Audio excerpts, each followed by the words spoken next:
नमस्कार, मनीषा सिंह और आप देख रहे हैं एबीपी गंगा। कभी कभी गुस्से में लिया गया फैसला काफी घातक हो जाता है। अब देखें ना, प्रयागराज में एक छात्रा ने छत से कूदकर अपनी जान दे दी, लेकिन उसने ऐसा क्यों किया? बताया जा रहा है कि मृतका की उसके दोस्त से लड़ाई हो गई थी, जिसके बाद आहत होकर उसने खुदकुशी कर ली। मृतका का नाम दीपाली बताया जा रहा है। आनन फानन में गंभीर अवस्था में उसे SRN ले जाया गया, लेकिन तब तक उसकी सांसें थम चुकी थी। वहीं पुलिस ने फौरन उसके दोस्त को हिरासत में ले लिया है और देर रात तक उससे पूछताछ करती रही। मौके पर खड़े कुछ लोगों ने बताया कि दीपाली सुबह करीब 11 बजे जहाज चौराहे के पास अपने दोस्त के साथ दुकान के सामने खड़ी होकर बातचीत कर रही थी। अचानक दोनों में कहासुनी हो गई और करीब 2.5 घंटे तक दोनों में नोकझोंक चलती रही। हमारे बेटी के साथ मेरी बेटी निकली खाना पीना खा के घर से, बोले मैं जा रहा हूँ किताब खरीदने। कटरा आई और सौरव सिंह और कोई अन्य अदर 2 लड़के और थे, उसको जो है क्लाइमेक्स कोचिंग लेके गए।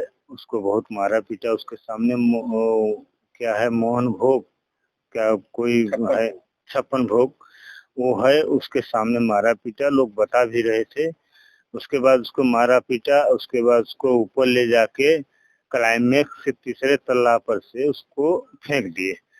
तो किसी नागरिक ने मुझे फोन किया तो मैं पहुंचा तो आनंद हॉस्पिटल में वो भर्ती थी, ऑक्सीजन लगाए थे। तो लोग आपस में बता रहे थे कि लड़ाई झगड़ा हुई और इसी वजह से जो है वो लड़की ऊपर चढ़ के गई और सुसाइड कर ली। यही इतनी घटना है। अच्छा, ऊपर और कोई अवेलेबल तो नहीं था? नहीं, ऊपर कोई नहीं था। उस लड़की के अलावा लड़की गई ऊपर और उसके अलावा कोई अवेलेबल नहीं। इसी बीच युवक ने छात्रा का फोन छीनकर सड़क पर पटक दिया। छात्रा ने विरोध किया तो युवक ने उसे थप्पड़ जड़ दिया। इससे आहत होकर दीपाली क्लाइमैक्स कोचिंग के दूसरे तल पर पहुंची और वहां से छलांग लगा दी। उसके नीचे गिरते ही आसपास के लोग दौड़े और उसे पास ही स्थित अस्पताल में ले गए, लेकिन तब तक देर हो चुकी थी और डॉक्टरों ने उसे मृत घोषित कर दिया। उधर घटना के बाद लोगों ने युवक को पकड़कर पुलिस के हवाले कर दिया, जिससे देर रात तक पूछताछ होती रही। वहीं दूसरी तरफ परिवार वालों का रो रो कर बुरा हाल हो रहा है। बेटी की मौत के बाद पूरे परिवार में कोहराम मचा हुआ है।